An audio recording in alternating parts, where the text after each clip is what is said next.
everybody. Welcome back to Straight Guy Queer Eye. I'm your host, Paul Yen. We are on episode number 20. And if you haven't already noticed, which you wouldn't if you are listening in or on your podcast in your car or on your phone, but we are now also a video podcast on YouTube.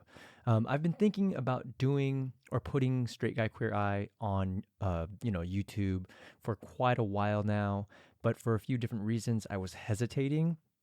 If you've been listening for a while, you'll know that I am an actor, and I mainly wanted to keep myself off of YouTube to differentiate the two mediums, but after some long and careful consideration and a very, very bad trip on some gummies, I decided to just go for it. So here we are. I have a bad habit of being a perfectionist, but the only way to get this thing started is to just shove that feeling of perfectionism aside and to just do it. So yeah, lighting will be weird, sound might be off, the background might not be perfect like a lot of YouTube channels are, but ultimately the message is the most important thing from this podcast, and I firmly believe that embracing the queer community, among many other things, can make us better people. Now, back to business. You'll notice that I'm kind of looking to the right here. It's because I'm looking at my notes. This is new to me to be doing a video podcast, so bear with me. Okay, so corrections. An important correction from last week's episode, or possible correction, I said that the Fab Five from Queer Eye were 5 men, but I failed to remember that Jonathan Van Ness, I believe, identifies as non-binary. So the Fab Five are 4 men and 1 non-binary person. I think that's how it is. If I read correctly, Jonathan Van Ness is very fluid. Sometimes they'll go by he or she, but most often by they or them. If I am wrong or if you have the right answer, put that down in the comments below for me. Ethics statement. We always start off with an important ethics statement. And since you've been listening, or if you've been listening, it might seem like I come up with this or I memorize this, but I don't. I pre-wrote this, I write this down, and I like to record it every time instead of having a pre-recorded message and just plopping it in, because it's important for me to acknowledge that being straight gives me privileges that the queer community does not get, obviously. I will never fully understand the trauma, the drama, and all of the homophobic nonsense that gay people deal with every single day. I'm not an expert in queer culture, however. I'm not a therapist, a psychiatrist, a psychologist, or a doctor. What I am is a person who grew up with queer family and friends who have shaped my life and continue to shape my life in such positive ways. And as the host of the Straight Guy Queer Eye podcast, I'm here to share those experiences as well as introduce people to queer-themed shows that I love in the hopes that they can impact you as much as they have me. More importantly, I'm here to listen and to learn about the queer community and to pass that knowledge on to like-minded people who want to make a difference for the queer community, for themselves, in their own community, and in their own lives. Kind of a jumble there, but that's okay. So, with episode 20 of Straight Guy Queer Eye, we are on the first episode of RuPaul's Drag Race Season 3. The first episode of Season 3 is very different from the previous 2 seasons. RuPaul hosted the entire first episode, and instead of meeting the queens for the first time as they walk into the workroom, RuPaul introduced them through their audition tapes. So the queens, if you don't know, they send in audition tapes to RuPaul's Drag Race. It's reviewed by, I'm guessing, a casting team, and then they select the queens that they want on that season. So anyways, they showed behind the scenes clips of their auditions, clips of the queens talking about their first time in drag, their experience as drag queens. They gave us a tour of, their community, their drag, what they look like out of drag, just to show some personality. Anyways, the queens for season 3 are Manila Luzon. She's from New York City. She's a Filipina. She dated, at the time, Sahara Davenport, who was from season 2. Then there's Carmen Carrera. She's from New Jersey. She's since fully transitioned into a trans woman. There's Raja, who grew up in LA. She's an Indonesian American. She's a makeup artist for celebrities. She's been doing drag at that time for 20 years since she was 16 years old. And she calls herself a jet-setting avant-garde supermodel. I do have to make a correction for Raja. She said she wanted to be the first, or she was the first Asian on RuPaul's Drag Race, but she forgot about Angina from season 1 and then Jujubee from season 2. They're both Asian. Anyway, then there's India Farah from Ohio. She started drag at the age of 12, according to her audition video, and started performing in drag at the age of 14. Then we've got Mimi First. She's an NYC queen. She's a big girl. She's self-described as a fat bitch. And then there's Stacey Lane Matthews from North Carolina, who's also a big girl. She's from the Bible Belt. And she said something that I liked a lot. She said, "We're people too, and we deserve respect." Then we've got Yara Sofia. She's from Puerto Rico. She is a staple in the RuPaul's Drag Race world. You'll eventually see her later on in other seasons, not to give anything away. Then there's Phoenix, who is from Atlanta, Georgia. I know, it was a little confusing for me because I wrote Phoenix here and then Atlanta, Georgia, and I was like, wait, is she from Phoenix, Arizona? But no, she's from Atlanta, Georgia.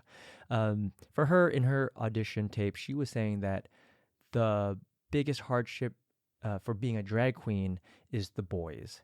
And no, you freaking homophobes out there, not little boys. She's talking about when she's dating other men. She finds that when she tells them what she does for a living, a lot of them are either turned off by it or, it changes things because not for all in the queer community, but for some, drag queens are looked down upon. And then there's Venus Delight. She's also from LA. She came in through an open casting call that they showed in episode 1 where a bunch of people line up, drag queens come in, and then they get interviewed by RuPaul and Santino.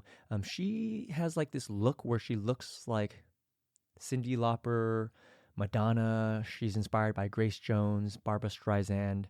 And then another queen that came in through the open casting call process was a queen named Delta. She's also a big girl. She's from the city of Norwalk. Shout out to Norwalk, or how come I can't say my own city that I grew up in? Shout out to Norwalk. That's where I grew up and where my parents still live today. And then we've got Alexis Mateo. She's currently living in Florida, but she's originally from Puerto Rico. She realized at the age of 12 that she wanted to be in entertainment. And then our last queen for the season is Mariah, who is also from Atlanta, Georgia. She doesn't do drag for work. She performs in the ballroom circuit, as in ballroom dancing.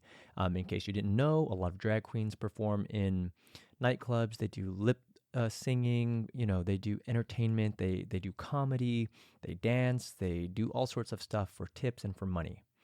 Okay. That's the introduction of the queens. The things that stood out for me in this first episode is that Carmen Carrera mentioned that she's married to her partner and that she helps take care of her partner's daughter, which is Carmen Carrera's stepdaughter. And this stood out to me because my wife and I don't have a desire to have kids. But I think the fact that Carmen Carrera wanting to be a stepmother to her daughter is doing, a really noble thing and should be celebrated. It's a big deal, I think, in many different ways, because the fact that she's helping to take care of her stepdaughter, there are people, straight people, I might add, who can't bring themselves to do something like that because of their ego or their jealousy for their partner's ex, or they're just incapable. And then there's just the sheer magnitude of becoming a parent.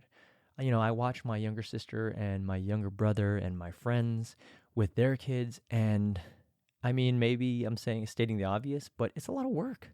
Changing diapers, dealing with temper tantrums, endless questions, and of course the responsibility of raising a human being is already, a feat in and of itself. Then you add in the fact that Carmen Carrera is trans and her partner is gay and that they're members of the queer community, obviously, and you just know that they got to deal with the vitriol and hatred from weird people who want to stick their noses into other people's business. So, I think instead of focusing on the fact that you have two people who want to raise a child together, what, they do is they just revert to bigotry and fear mongering, and homophobia. And instead, what they should focus on is the fact that these people want to raise a child together. It's a noble thing. And because there are plenty of kids who grow up in quote unquote traditional families who aren't, shall we say, perfect too, though, kids like that also go through growing pains. So they also deal with parents who divorce. They also deal with family conflict. So to try to blame any issues that kids may have on queer folks who want to have kids is just bullshit and lazy, to be perfectly honest. Why don't we focus on if people are actually good parents instead of assuming that they're not going to be good parents or that they're, not good for kids because of their sexual orientation? It's just really lazy. Another thing that stood out to me was India Farah starting out at 12 years old and Alexis Mateo knowing that she wanted to be in entertainment at 12. My mind will never understand that because at 12, I was still playing with Lego and watching cartoons. I still do.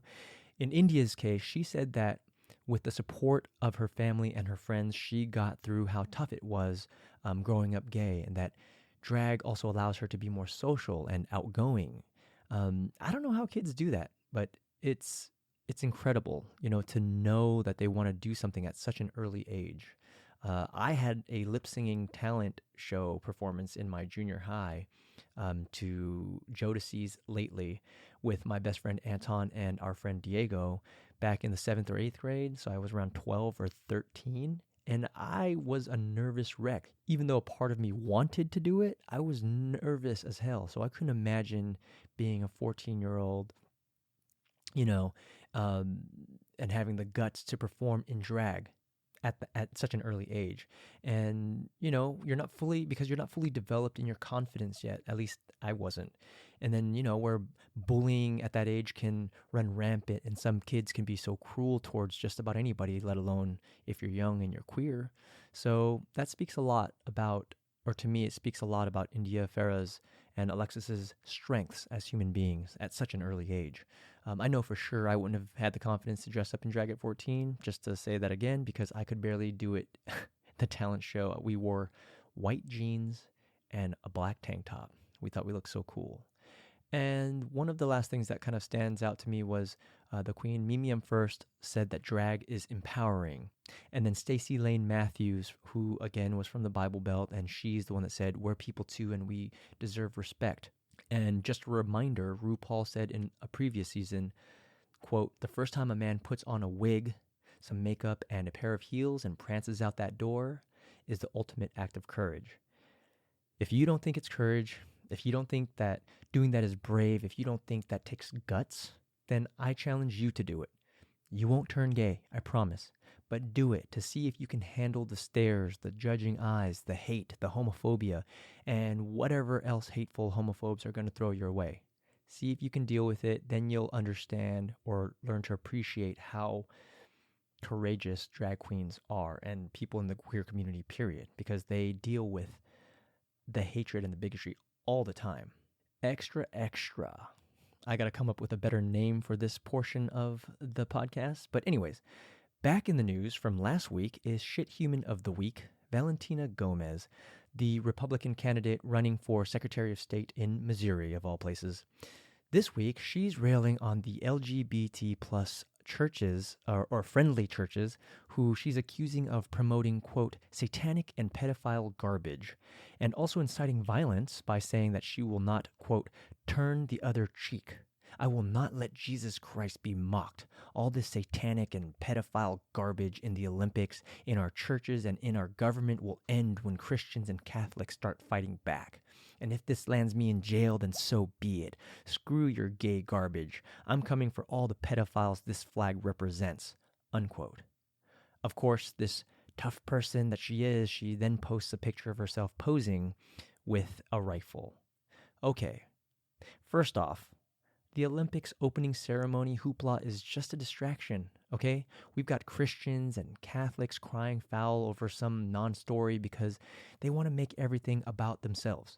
In an article from The Guardian written by Betsy Reed, the creative director of the opening ceremony, Thomas Jolly, said that